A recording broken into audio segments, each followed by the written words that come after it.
எனக்கு ஒண்ணுமே புரியல. இங்க வந்து 11 மணிக்கு மேலதான் ஆராதனையை தொடங்குறாங்க. அங்கதான் வந்து நான் ஒரு விஷயத்தை சொல்றேன். நிர்விசாரணையா நம்ம தேடக்கூடாது.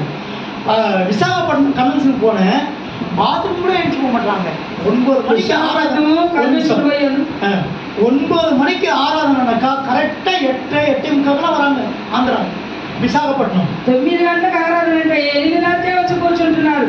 మీరైతే విచారం లేకుండా 10 గంటలకు ఆరాధన అంటే 11 గంటలకు పైన వస్తున్నారు. ఎంత భయం లేనితనం మీకు. வேதத்தில் சொல்லப்படி தீர்க்கதரிசி விசாலமாய் நான் நிர்விசாரணையாய் தேடி போய் நான் நியாயம் தீர்க்க முடியாத நான் வருகிறேன். ஏதோ அங்கங்க நியாயம் தீர்த்து கொண்டிருக்கிறார். தேவனுடைய கோபாக்கினி பற்றி எறிகிறது. எங்க பார்த்தாலும் பூமி அதிர்வு, எங்க பார்த்தாலும் அழிவு. இது வாழக்கூடிய காலங்கள்ல தேவனுடைய கோபாக்கினி நியாயம் தீர்க்கிற நாள் மிகவும் கவனமாய் ஜாக்கிரதையாக வாழ வேண்டும். దేవుని మహిమ కలుగును గాక. దేవుని కోపాగ్ని అక్కడ ఉగ్రత కుమ్మరించబడుతున్నది. అక్కడ భూకంపములు కలుగుతున్నవి. అక్కడక్కడ అనేక సూచనలు కలుగుతున్నవి. మీరు నిర్విచారంగా జీవించినట్లయితే నరకానికి పోవాల్సి వస్తుంది. ప్రియమైన దేవుని ஆண்டவரை தேடுவதற்கு ரொம்ப கவனமா இருக்கணும். ప్రభువుని వెనకటకు చాలా జాగ్రత్తగా ఉండవలసిందిగా దేవునికి మహిమ ఉండాలి. మత్తయి సువిశేషం 7వ అధ్యాయం 7వ వచనం. మత్తయి సువార్త 7వ అధ్యాయం 7వ వచనము. త్వరగా తీసుకోండి. எனக்கு సమయం కొంచెమే. கேளுங்கள் அப்பொழுது உங்களுக்கு கொடுக்கப்படும். கேளுங்கள் 7 பரவாயில்லையே. 7 தானே வாசிங்க மறுபடியும். கேளுங்கள் அப்பொழுது உங்களுக்கு கொடுக்கப்படும். தேடுங்கள் அப்பொழுது கண்டடைவீர்கள். போதும். தேடுங்கள் அப்பொழுது கண்டடைவீர்கள். தேடுங்கள் அப்பொழுது உங்களுக்கு தேடுங்கள் వెదకడి మీకు ஆண்டவரை தேடணும். ప్రభువుని మీరు వెదకాలి. இது ஆண்டவரை தேடக்கூடிய காலம். ఇది దేవుని వెదకే సమయం, వెదకే కాలం ఇది. ஆண்டவரை தேடாமல் ஆண்டவரை விட்டுவிட்டால் அவர் உங்களை விட்டு விடுவார். ప్రభువుని వెదకకుండా మీరు విడిచిపెట్టినట్లయితే ఆయన మిమ్మల్ని విడిచిపెడతాడు. வேதம் சொல்லுகிறது சபை கூடுதலை சிலர் விட்டு விடுகிறது போல நாமும் விட்டு விடாமல் இருப்போமாக. బైబిల్ గ్రంథంలో చెప్పబడింది సంఘము సమాజంగా కూడట మానవుడే చెప్పబడింది. இன்னைக்கு சபை கூடுவது பொழுதுபோக்கு போல ஆயிடுச்சு. யாரும் ஆண்டவர் சபை கூடி வர்றதுக்கு ரொம்ப வாங்கன்னு பத்திர பாக்கு வச்சு அழைக்கிறா போல இருக்குது. எவ்வளவு கூட்டம் வச்சாலும் எதை வச்சாலும் சபை கூடுதல வர மாட்டாங்க. அதை ஒரு ஃபங்க்ஷன், ஒரு பீச்சுக்கு போனோம், ஒரு பார்க் போனோம், ஒரு ஏதாவது ஒரு ப்ரோக்ராம்னாக்கா ரொம்ப வாஞ்சியோட குடும்பமா போவாங்க.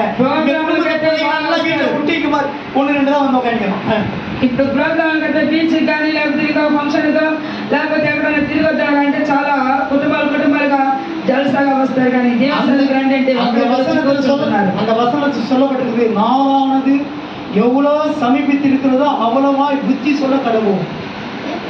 దినములు చాలా చెడ్డవి కనుక సమయం పోయి எங்களுடைய கடமை நாம புத்தி சொல்கிறோம். அது கேட்கிறதோ கேட்காத போறதோ உங்களுடைய விருப்பம். మా బాధ్యత మేము చెప్పాల్సిన చెప్తున్నాము. మీరు విని అనుసరిస్తున్నారో లేదో అది మీ బాధ్యత. நம்ம ஆண்டவராகிய இயேசு கிறிஸ்துவை தேடாவிட்டால் நம்முடைய பிள்ளைகள் உலகத்தையும் பாவத்தையும் சிற்றின்பத்தையும் தேடி போய்விடும். உங்க பிள்ளைகளை நீங்க கண்ட்ரோல் பண்ண முடியாது. మీరు వెతకకుండా నిర్విచారంగా ఉన్నట్లయితే మీరు పిల్లలను இன்னைக்கு எத்தனையோ குடும்பங்கள்ல பிள்ளைகளை பெற்றோர்கள் கண்ட்ரோல் பண்ண முடியல. பாவ வாழ்க்கையில பாவத்தை தேடுறாங்க, உலகத்தை தேடுறாங்க. மன விருப்பம் போல வாழ்ந்து கொண்டிருக்கிறாங்க. ఇష్టానుసారంగా చేస్తున్నారు పిల్లలు. ఇప్పుడు తల్లిదండ్రులు వాళ్ళని క్రమబద్ధలేకపోతూ ఉన్నారు. కనుక మీరు మీ పిల్లల్ని విడిచివేయాల్సి వస్తుంది. இன்னைக்கு பெற்றோர்கள் சரியான விதத்தில் ஆண்டவரை தேடுவதில்லை. வீட்டுல ஜபம் இல்லை, பாடல் இல்லை, துதி இல்லை. ஆண்டவரை தேடுகிறதுல விருப்பம் இல்லாமல் உலகத்தையும் வேலையும் பணத்தையும் தேடி நாடி ஓடுகிறார்கள். ஆண்டவரை தேடுறதுக்கு நேரம் இல்லை.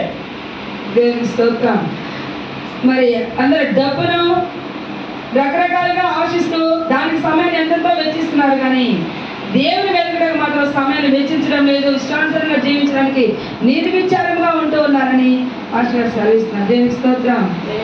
தேவனை தேடுகிறதுல நம்ம கண்ணும் கருத்துமா இருக்கணும். దేవుని వెతకటలో మనం చాలా మెలకువగా ఉండాలి.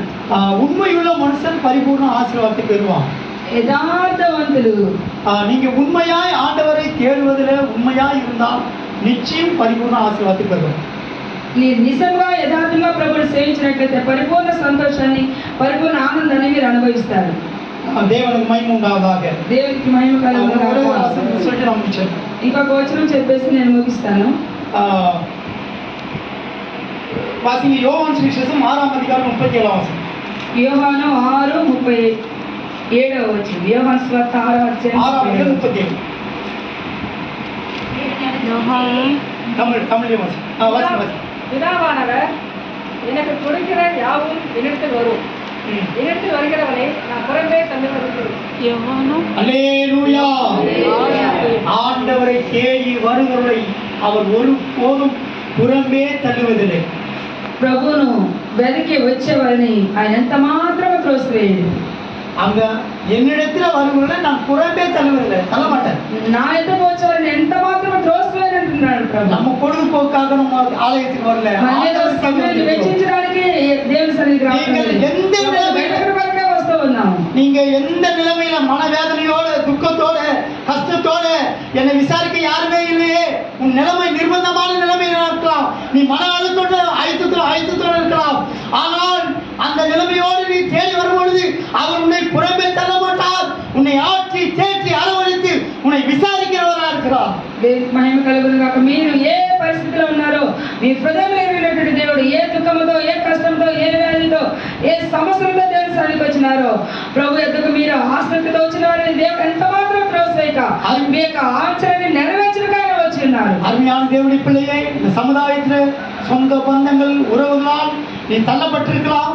ప్రేమైన దేవుని బిడ్డలారా, సమాజంలో తల్లిదండ్రుల ప్రేమలు, బంధువుల ప్రేమలు అన్ని పోగొట్టుకొని ఉండవచ్చు. எல்லாரும் உன்னை வெறுத்து இருக்கலாம், ఆయన అందరినీ విసర్జించి ఉండవచ్చు, உன்னை வேண்டாம் ஒதுக்கி இருக்கலாம். నిన్ను వద్దు అని ఒకవేళ తృణీకరించవచ్చు.